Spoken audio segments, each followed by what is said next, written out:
Tenali కొత్తపేటలోని the Tenali తాలూకా పట్టణ భవన నిర్మాణ తాపీ వర్కర్స్ యూనియన్ కార్యాలయం వద్ద యూనియన్ ఆధ్వర్యంలో 79వ స్వతంత్ర దినోత్సవ వేడుకలు శుక్రవారం ఘనంగా నిర్వహించారు.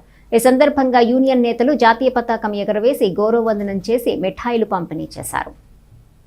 అనంతరం యూనియన్ నేతలు మాట్లాడుతూ మహనీయులు చేసిన కృషి ఫలితంగా దేశ ప్రజలందరూ స్వాతంత్ర ఫలాలను అనుభవిస్తున్నారని పేర్కొన్నారు. భవన నిర్మాణ కార్మికుల పట్ల ప్రభుత్వం దృష్టి సారించి ఉపాధి కల్పించేందుకు చర్యలు తీసుకోవాలని కోరారు. కార్యక్రమంలో యూనియన్ అధ్యక్షులు కెవై రాజు, ప్రధాన కార్యదర్శి దుడ్డంపూడి నాగరాజు, కోశాధికారి గురివిశెట్టి శ్రీనివాసరావు, ఉపాధ్యక్షులు మైలా నాగరాజు, యూనియన్ నేతలు కె శివన్నారాయణ, తాటి వెంకటేశ్వర్లు, ఎం శ్రీనివాస్, పివి ఆంజనేయులు, రెడ్డి రంగారావు, ఎం సీతారామయ్య, సిహెచ్ వెంకటేశ్వర్లు, సిహెచ్ గోపి, సుధాకర్, రాఘవ, మధు, చినునాయక్, రాంబాబు తదితరులు పాల్గొన్నారు. ముందుగా తెనాలి పట్టణ తాపీ వర్కర్లకి, భవన నిర్మాణ కార్మికులకు, పుర ప్రజలకి అందరికీ 79వ స్వాతంత్ర దినోత్సవ శుభాకాంక్షలు.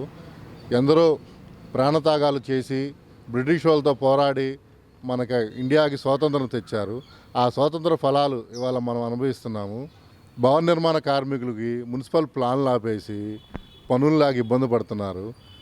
ముఖ్యమంత్రి గారు, పవన్ కళ్యాణ్ గారు, మనోహర్ గారు భవన నిర్మాణ కార్యక్రమం గురించి కాస్త దయించి ప్లాన్లు వదిలి త్వరగా వాళ్ళకి జీవనోపాధి కల్పించాలని కోరుకుంటున్నాం.